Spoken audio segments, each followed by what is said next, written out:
Dictation 100 शब्द प्रति minute start होगा 5 सेकंड बाद।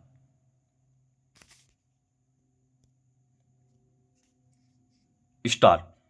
इसमें कोई दो राय नहीं कि किसी भी तरह के अन्याय के बाद न्याय के लिए न्यायपालिका ही उम्मीद का ठौर होती है।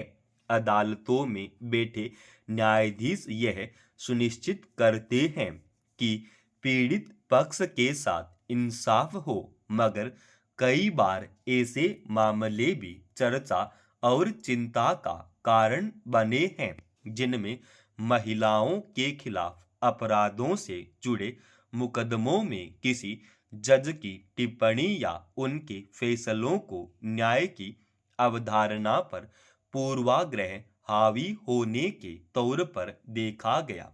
इस क्रम में कानूनी प्रावधानों की व्याख्या करते हुए जो कहा गया उसमें संवेदनशीलता का अभाव नजर आया।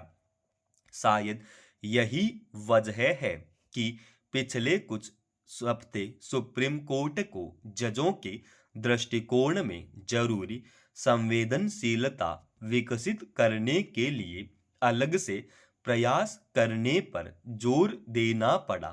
शीर्ष अदालत की पीठ ने स्पष्ट रूप से कहा कि न्यायपालिका के सदस्यों के दृष्टिकोण के साथ ही अदालती प्रक्रियाओं में अंतर्निहित संवेदनशीलता और विवेक विकसित कदम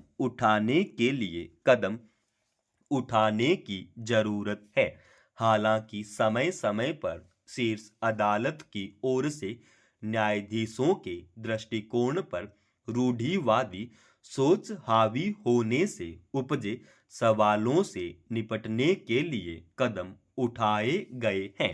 वर्ष 2023 में एक पुस्तिका भी इस उद्देश्य से तैयार की गई थी कि न्यायाधीश पितृसत्तात्मक भाषा को पहचान कर उससे बच सकें, मगर इस सब का कोई ठोस असर सामने नहीं आ सका है। इसी के मद्देनजर सुप्रीम कोर्ट ने अब राष्ट्रीय न्यायिक अकादमी को यौन हिंसा और अन्य अपराधों के संदर्भ में न्यायाधीशों तथा न्यायिक प्रक्रिया के भीतर संवेदनशीलता एवं करुणा विकसित करने के उद्देश्य से दिशा निर्देश तैयार करने के लिए एक विशेषज्ञ समिति गठित करने को कहा है। जाहिर है, शीर्ष अदालत का निर्देश यह सुनिश्चित करने के मकसद से है कि जज महिलाओं के विरुद्ध अपराधों और खासतौर पर यौन हिंसा के मामलों में पूरी संवेदनशीलता के साथ सुनवाई करें। उनके फैसलों पर सामाजिक भेदभाव या पूर्वाग्रहों पर बनी धारणाओं की छाया नहीं दिखे। निश्चित रूप से सुप्रीम कोर्ट की इस पहल में एक ऐसी समस्या की पहचान कर उसे रेखांकित किया गया है जिसकी आमतौर पर अनदेखी की जाती है, लेकिन कई फैसलों पर उसका असर देखा जाता है। दरअसल महिलाओं के खिलाफ यौन हिंसा से जुड़े मामलों में कई बार सामाजिक धारणाओं पर पितृ सत्तात्मक सोच से संचालित मानसिकता हावी होती है, जबकि अदालतों में न्यायाधीशों से यह उम्मीद की जाती है कि वे इस तरह के पूर्वाग्रहों से मुक्त होकर कानून की व्याख्या करते हुए समाज में प्रचलित आम मानसिकता, उसके आधार पर बनने वाली धारणाएं और उसमें महिलाओं की वास्तविक स्थिति को ध्यान में रखेंगे।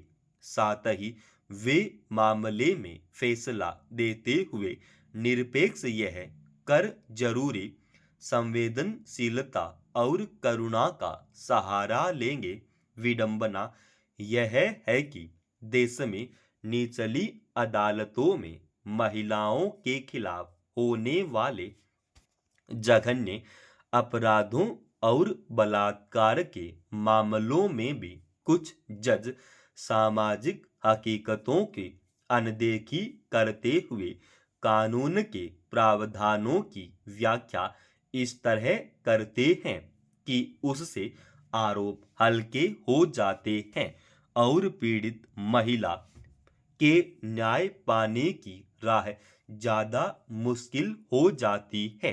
इसलिए जरूरत है कि न्यायाधीशों के दृष्टिकोण में संवेदना और करुणा विकसित करने के लिए लैंगिक संवेदनशीलता पर केंद्रित प्रशिक्षण कार्यक्रम संचालित करने के साथ साथ न्यायपालिका में महिलाओं का प्रतिनिधित्व बढ़ाने पर जोर दिया जाए। देश के 8 प्रमुख बुनियादी क्षेत्रों की उत्पादन वृद्धि पर पिछले माह जनवरी में गिरकर 4% पर आ गई, जो समूची अर्थव्यवस्था के लिए शुभ संकेत नहीं है। इन क्षेत्रों का देश के औद्योगिक उत्पादन सूचकांक और सकल घरेलू उत्पाद में महत्वपूर्ण योगदान है। इसलिए इनकी उत्पादन गति धीमी होने से देश की आर्थिक वृद्धि प्रभावित होती है। इन क्षेत्रों से जुड़े उद्योगों को देश की अर्थव्यवस्था का स्तंभ माना जाता है, जो बुनियादी ढांचे के विकास, रोजगार सृजन और समग्र औद्योगिक वृद्धि को गति देते हैं। पिछले दिनों सरकार की ओर से जारी आंकड़ों ने यह स्पष्ट कर दिया था। इस वर्ष की शुरुआत थोक और खुदरा महंगाई में बढ़ोतरी के साथ हुई है। अब बुनियादी क्षेत्रों की वृद्धि दर में गिरावट यह दर्शाती है कि देश की अर्थव्यवस्था को कई मोर्चों पर चुनौतियों का सामना करना पड़ रहा है। आर्थिक विशेषज्ञों का मानना है कि वस्तुओं के उत्पादन में कमी से मांग और आपूर्ति के बीच पैदा होने वाले अंतर की वजह से महंगाई के और बढ़ने की संभावना से इनकार नहीं किया जा सकता है। गौरतलब है कि देश के 8 प्रमुख बुनियादी क्षेत्र कोयला, कच्चा तेल, प्राकृतिक गैस, रिफाइनरी उत्पाद, उर्वरक, इस्पात, सीमेंट और बिजली औद्योगिक उत्पादन सूचकांक में लगभग 40% की हिस्सेदारी रखते हैं। ऐसे में इन क्षेत्रों की वृद्धि दर में गिरावट का समग्र अर्थव्यवस्था पर क्या असर पड़ सकता है, इसका अंदाजा सहज ही लगाया जा सकता है।